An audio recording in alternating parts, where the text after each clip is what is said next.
back. WNST. Taos in Baltimore. We're calm, we're local, and we're always Baltimore positive.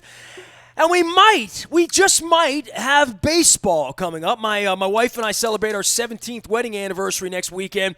There may be an Orioles-Red Sox tussle from Fenway that day. Leonard Raskin loves sports, and he loves helping people empowering people to choose their financial. I'm reading from the front of your website. I should not read. I should not read from the prompter, Leonard Raskin. How are you? How are things at Raskin Global? And more than that, summertime, first summer like ever with no sports, and we're trying to get through this thing, right? Things are well at the Raskin household. Things are well at Raskin Global. And sports, I'm just not a soccer fan, so I guess that's like the only lot. Well, you got NASCAR, you got a little golf. And during the week, I think we've got soccer, which I'm not a big fan of. Unfortunately, the world goes on without me on that. But I am hoping that we do get some baseball soon. I'm looking forward to seeing what happens in a 60-game show. It'll be an interesting deal. I think the NHL said they're back on, so training camps open up for my favorite hockey. It's a little weird to watch hockey in August and September as the end of the season, but that's what they're doing. Well, I mean, all of our days and nights are thrown around like they are during the holidays, right? Like, I rarely know what day of the week it is if my calendar doesn't tell me, because there aren't normal things going on other than like the farmer's market on Sunday. Yeah, it's rather strange. It just seems everything ends in DAY and they're all the same. I have to look, like you said, I have to check the calendar to see if this is Tuesday or Sunday. Some days there's pizza, some days there's crab cakes, right? I mean, that's summertime. It's just totally bizarro land, and you just keep going the next day and keep doing it. So that's what we're doing. We're keep doing, and we're hoping that some good sports come. Well, they say out of these tough times comes resiliency and some toughness, and where we are in all of this. Where are you on the sports side of these guys playing versus not playing? And I guess the old guy in me would say baseball is going to come back to save America, like my dad told me, right? Or that sports somehow, it playing creates confidence in America that may or may not be there. And quite frankly, it's what we all live on, the confidence of the markets, right? I mean, we talk about this all the time, that this thing will end and will subside, and there will be some sense of normalcy for those of us who survive all of this a year or 2 years from now. But how important in your mind is it that football plays and plays well and stays safe? Because I'm looking at this and I don't know why they're playing, Leonard. Like I keep thinking, do you really think you're going to finish with integrity? And I'll keep using that because if you think 32 teams, they're not going to have 5 of these teams shut down, at some point in week 7 where they will not compete because they won't have enough players to compete. I'm not sure. I'll tell you, I'm on the side of get out there and do it and see what happens. I don't want to say I'm the opposite of you. That doesn't make sense. That's surely not the case. But one of the things that I think we're seeing across the board right now is in these athletes, from a sports standpoint, because that's what we're talking about. Lots of positive tests. And I haven't seen it. Maybe I'm missing it. Not a single that I've seen sick player. Seen lots of positive tests. I've heard about. No, the Freddie Freeman's been very, very sick. So okay. You'd have to ask these guys about their own journey, but right, and they're not letting out who's sick or who's not sick, and who's taking a long time to recover and who's not. But I saw, what was it, last week before, Jimmy Johnson, NASCAR test positive. This past Sunday, he's in a car driving, says never had a symptom, got a positive test. Don't know what that was about. Never sick. No problem. I'm driving my car. NBA players showing up in the bubble in Orlando, testing every other day. A couple guys positive, sitting out a week or so. It's just bizarre to me. And well, in the NFL, they're used to missing players because of injury, right? So if it's 2 or 3 players, that's one thing. If it takes out your offensive line, it's a whole different game. Yeah, and who knows what that's going to look like exactly. I think I saw this week the new spit-free helmet. Did you see the spit-free helmet? I did. So we're going to have the spit-free helmet. I don't know how that's going to work. And then it was great to watch some of the NFL guys laugh at these edicts. We're we're going to grab each other, tackle each other, spit on each other, sweat on each other for the full game time. But then after the game, we're not supposed to hug, and we can't trade jerseys after the game. Like that was laughable. I said, who writes these rules? Who comes up with this? With these rules? Yeah. This is the craziest thing I've ever seen. Now, you remember, from baseball, we've seen a fanless game here in Baltimore. We had our fanless game. That was exciting, wasn't it? That was insane. So who knows what that's going to be like. Well, they had SpongeBob cutouts over in Korea a couple weeks ago before they started letting real people in, and Adam Jones is hitting home runs now over in Japan. So, they are playing baseball. Taiwan has real fans. Right. So look, New Zealand sold out a soccer stadium. They had full on. No more virus and full on. We talked a few weeks back, I think, about what the Raven Stadium is going to look like, and I think we just got some.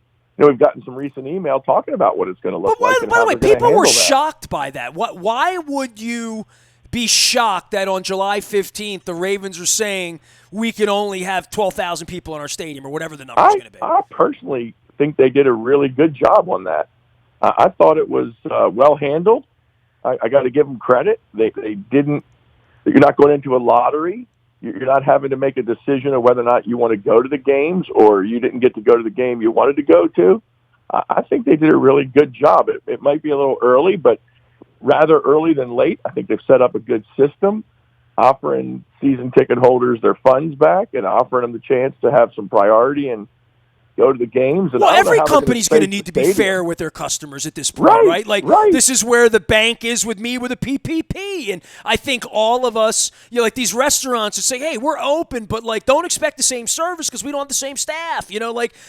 Expect a little less, demand maybe a little less and be a little bit more forgiving in however this is going to happen. I mean, Leonard, I have great admiration for the fact that these baseball and football folks are trying to conduct business as usual. You and I are trying to conduct business as usual, right? You're still managing money. I'm still interviewing people and talking to people. The radio's still working. The conversation's still working. I'm still selling crab cakes for, our friends at Costas and at Al's and all my sponsors. I'm selling pizza for Pizza John's.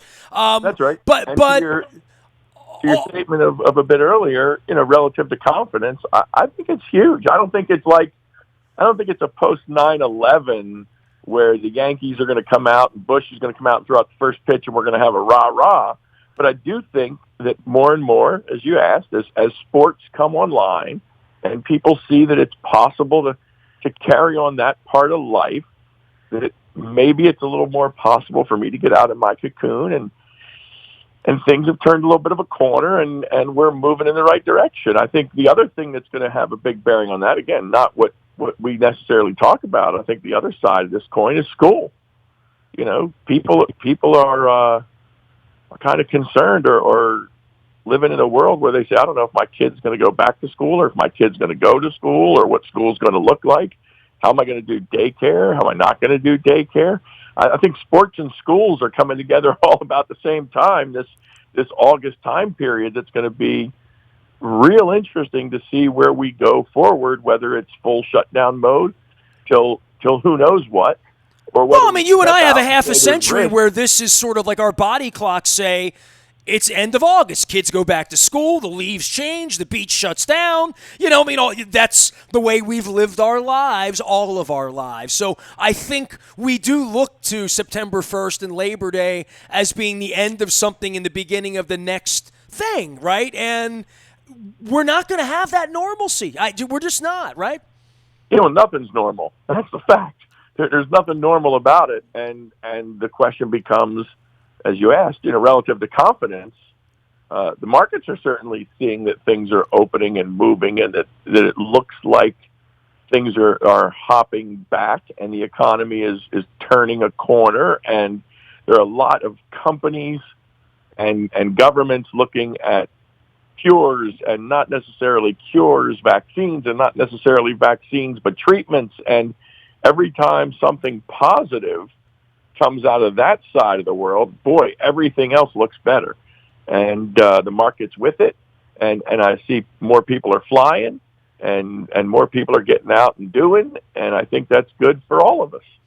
Leonard Raskin is here. He is Raskin Global. He manages money for folks, and he's been a long-time contributor here and a guest of ours, empowering people to choose their financial future. You can find him at raskinglobal.com. I would say the one part of all of this is the market's held up well, better than the job market has. The housing market's held up very well. My dear friend Jeff Moeller came on earlier talking about closing deals and 2.75% of financing on homes and what that's done for confidence in folks who do want to buy homes, who do have cash on hand, who do want to get into a 15-year note or a 30-year note at the lowest level.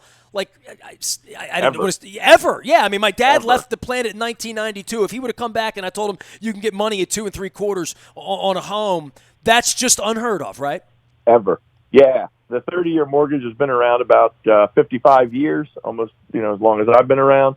And in that time, we have never seen rates under 3%. We barely saw ever rates under 4%. Now we're seeing rates under 3%. Again, this has put a stress test on everybody's finances. I think one of the most important things that we've seen, and proudly so, is our clients' plans haven't changed. People that were moving towards retirement are still moving into retirement. People that are considering buying a home or moving have been able to do that. There's lots of houses for sale, not as many as people want. So right now we're in a seller's market a little bit in the real estate world. And with rates this low, lots of refinancing going on. If you haven't looked at your mortgage and it's 3.5, 3 3/4 up, you got good credit. Boy, it's time to lock in these numbers because they are, again, all-time lows. It's stress test savings. People are recognizing they either did or didn't have enough money in the bank to get them through this. You can't rely on the government. You can't rely on your employer. This is pure America. You have to rely on yourself, your family, to get you through these things and through other times. This is just a wide stress test. A colleague of mine I was on the phone with just a couple of days ago said, back to 9/11, he said 9/11 was a stress test for New Yorkers. Corona has been a stress test for the world. And a lot of people are finding out their plan wasn't prepared. And so hopefully most people's were, and if not, now's the time to get it in line because goodness knows this could strike again or something like it. It doesn't take a pandemic for me or you to be out of work for 6 months. It takes that for the world to be out of business for 6 months, but by no means for an individual. And your plans have to be solid. You got to be prepared for the worst and then act on the best. Take advantage of everything that's out there, but make sure that you're ready to stand up to the worst. And that's what people are finding out right now. Maybe my plan wasn't ready. Well, the Mike Tyson thing, right? Everybody's got a plan to right. And we've all had the Mike Tyson moment. First step in your mind. Someone calls, never managed money, has no. What's the first thing you say to somebody, or somebody that's had something catastrophic where they once had money and don't, and are looking for something different and a different way of investing the second time around? So first step is you have to have a budget. I don't care if you make 10,000, 100,000, 100 million. You got to know where your dollars go. Whether you're a country, a company, a household, a family, an individual, you got to have a budget. You got to know where those dollars go, and you got to live intentionally. So you got to know where the money goes, and you've got to become a world-class saver. That means between 15 and 20% of your gross income has to be saved. For some people, that means you can't have Netflix, can't have cable, can't go to Starbucks. I get it. It's tough. But the idea is you got to have that liquid cushion, and you got to protect yourself from the calamities that could happen. Let's face it, you've dealt with your family quite personally relative to health. There are people walking around without health insurance, without disability insurance. If that happens, if there's a major issue, and you don't have the right protection in place and liquidity to reserve, that's the end. You can't survive that. It's a dreadful occurrence, bad enough that it's a health issue. Now financially, you're not prepared to weather that storm. The storm just takes you over, and it's done. So you gotta know where your money goes. You gotta save and have liquidity. You gotta have protection in place, and you got to assume as I said before, the worst case. What if somebody becomes disabled? What if somebody dies? Do we have in place the things to allow the the rest of the family, the rest of the world to go on financially. And that's what we focus on. And then you can start talking about how to invest your money. You don't have permission to take risk if you don't have that foundation already structured. You don't build a roof first on the house. You got to build the foundation, and it's the same with your finances. Leonard Raskin, Raskin Global. I'm wearing the shirt. I got investments. I got some investments right over here. He gives these out. And, we got to stay 6 feet apart. And we're wearing masks, and we're all washing our hands and getting this thing together.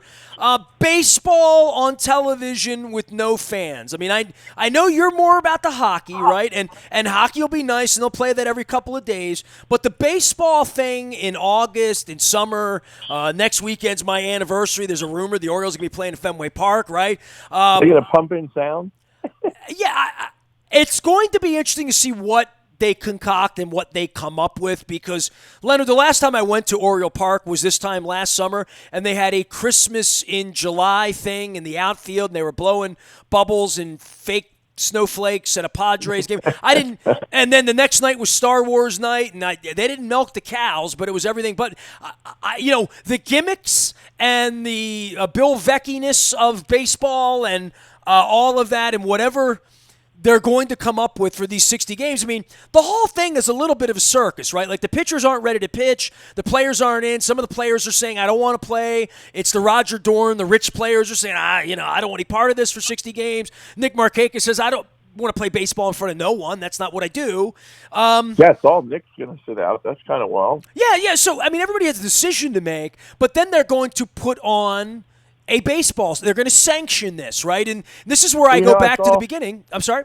I saw a couple of weeks ago, I happened to be up ridiculously late one night. Don't know why, but it happened. And it's a pandemic. That keeps you up late, yeah. That's right. And I turned on the tube, and there's South Korean baseball. Sure. And they showed a highlight of a game a year ago. And I didn't know this because I'm not a purveyor of South Korean baseball. But their crowds go nuts. Oh yeah, their crowds. It's like a soccer. It's more intense than European soccer. They're wild. And here they were now playing in front of cardboard cutouts of fans or something, and it was the strangest thing.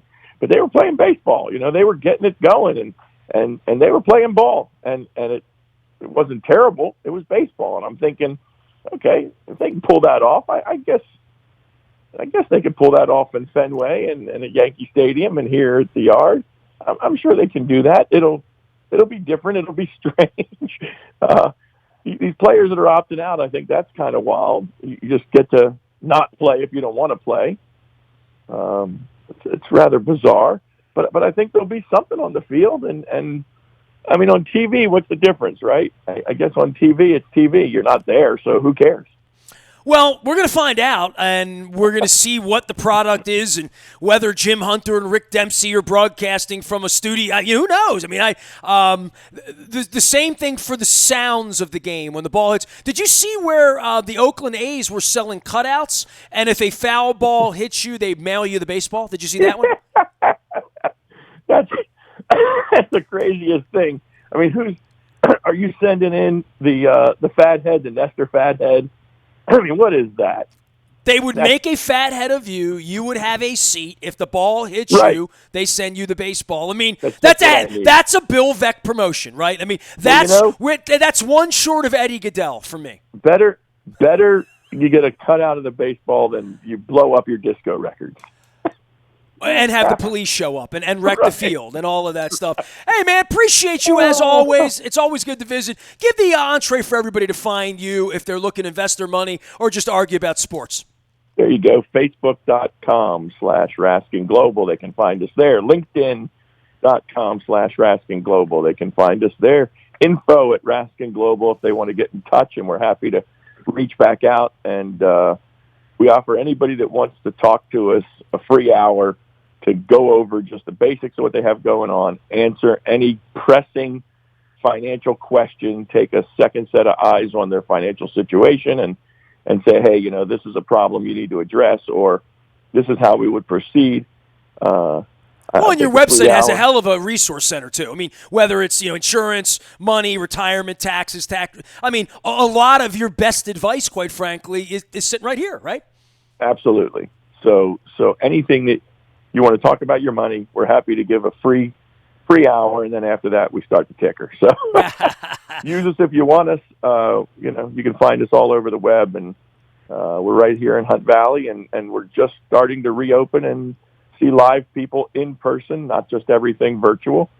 And masks on, and away we go. Well, hey, man, stay safe. We will see you when we get up north from time to time as well. And, hopefully we're arguing about a ball game 2 weeks from now, right? We're saying, man, that pitching, look at the they got a chance this year. I don't know. In a 60-game season, they could start the season 5-1 by luck, right, and just make it. And that's 10% of the season. Hey, so, a short spurt. Anybody can win a sprint. I hear the Red Sox stink. So, Greg Bedard told me that earlier. Hey, take care of yourself, Leonard. Be safe, okay? There you go. You got it. We'll see you next week. Leonard Raskin, Raskin Global, the way to find him out on the web. And you talk about a great resource. If you just want some good advice, just bang around on his site for 15, 20 minutes on the backside for just some good common sense things. If you're thinking about your money in any way, Leonard's here to help you and also argue sports with me. So it's good. Nasty at WNST.net finds me. We are on Facebook, Twitter, LinkedIn, Snapchat, Instagram, streaming live right here on our YouTube channel, as well as at WNST.net AM 1570. We're calm, we're local, and we're always Baltimore positive.